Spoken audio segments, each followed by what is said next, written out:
আজ সন্ধ্যে ৬টার ঠিক আগেই এসএসকেএমে পৌঁছে যান মুখ্যমন্ত্রী শুভেন্দু অধিকারী এবং সেখানে স্বাস্থ্য দপ্তরের সঙ্গে বৈঠক করলেন তিনি। কলকাতা এবং পার্শ্ববর্তী কয়েকটি জেলার ১২টি মেডিকেল কলেজ, সরকারি হাসপাতালের অধ্যক্ষ এবং মেডিকেল সুপারদের সঙ্গে বৈঠক করলেন কেন্দ্র রাজ্যের প্রকল্পের মধ্যে সমন্বয় নিয়ে। সরাসরি রয়েছেন আমাদের সঙ্গে এই মুহূর্তে প্রতিনিধি ঝিলম করণ যায়। অর্থাৎ ঝিলম, আগামী ৫ বছর রাজ্যের স্বাস্থ্য দপ্তর কিভাবে এগোবে তার রূপরেখা ঠিক করতেই আজকের এই বৈঠক। কি হলো আজকের বৈঠকে? একদমই তোমাকে জানাবো, মুখ্যমন্ত্রী শুভেন্দু অধিকারী স্বাস্থ্য নিয়ে যে যথেষ্ট উদ্বিগ্ন এবং চিন্তাশীল, সেই বিষয়টা তিনি বারবার যে দায়িত্ব নেওয়ার পর প্রকাশ করেছিলেন। এবং আমরা যেটা জানতে পারছি, আজকে তিনি যখন আসেন, আমরা যেখানে দাঁড়িয়ে রয়েছি এসএসকেএম হাসপাতালের এক একাডেমিক বিল্ডিংয়ে তিনি আসেন এবং যেমন তিনি বলছিলেন যে এই যে ৬টার কিছুক্ষণ আগে ৬টা বাজতে ১০ নাগাদ তিনি আসেন, ১ ঘন্টা মতন বৈঠক করেন। কিন্তু বৈঠকে যারা ছিলেন সেটা তো অবশ্যই আমরা জানি, যেমন স্বাস্থ্য সচিব সহ বিভিন্ন মেডিকেল কলেজের অধ্যক্ষ, উপাধ্যক্ষ এবং কলকাতার আশপাশে যে বিভিন্ন হাসপাতাল আছে তাদের মেডিকেল সুপার, বিভিন্ন সেন্ট্রাল যে হসপিটালগুলো আছে তাদের ডিরেক্টররা তারা ছিলেন। যেটাই জোর দেওয়া হয়েছে সবচেয়ে বেশি, যে হাসপাতালে রোগী রিফিউজাল যেন না হয়, রোগীদের যে হয়রানি হচ্ছে, রিফিউজাল হচ্ছে, সেটা যেন না হয়। হাসপাতালে বেড যে আছে সেটার যাতে একটা পরিচ্ছন্ন তথ্য পাওয়া যায়, সমস্ত সরকারি বেসরকারি হাসপাতালের মধ্যে যাতে সমন্বয় করা যায়, এইগুলো বিষয়ের ওপর তিনি জোর দিয়েছেন। সমস্ত হাসপাতালের রোগী যারা আসছেন দূর দূরান্ত থেকে, তাদের যাতে হয়রানি কমে, রিফিউজাল এবং বিভিন্ন হাসপাতালে তাদের যেভাবে ঘুরতে হয় সেটা যাতে না হয়।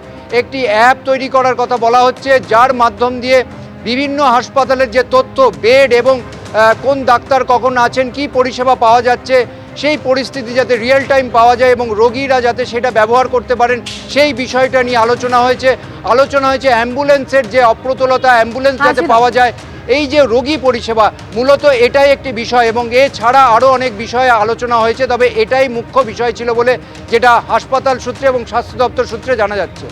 একেবারে, অর্থাৎ রোগী পরিষেবা নিয়ে আজকের বৈঠকে মূলত আলোচনা হয়েছে। এছাড়াও আলোচনায় উঠে এসেছে আরো একাধিক বিষয়। আরেক প্রতিনিধি আমাদের সঙ্গে রয়েছেন, তার কাছেও আসবো, তবে তার আগে শোনাবো চিকিৎসক শারদ দত্ত মুখোপাধ্যায়, বিধাননগরের বিধায়ক, তিনি আজকের বৈঠকে উপস্থিত ছিলেন। কি বলছেন তিনি বৈঠক প্রসঙ্গে, শুনুন। আলোচনা হলো স্বাস্থ্য দপ্তর ভালোভাবে ঢেলে সাজানোর, আর কিছু না। ঠিক আছে, সেটা আমার মনে হয় যখন মাননীয় মুখ্যমন্ত্রী বলেছে হাসপাতালটায় প্রেসের জায়গা নয়, সেটা মেনে চলবে। আমাদের আরেক প্রতিনিধি সন্দীপ সরকারও এই মুহূর্তে আমাদের সঙ্গে রয়েছেন।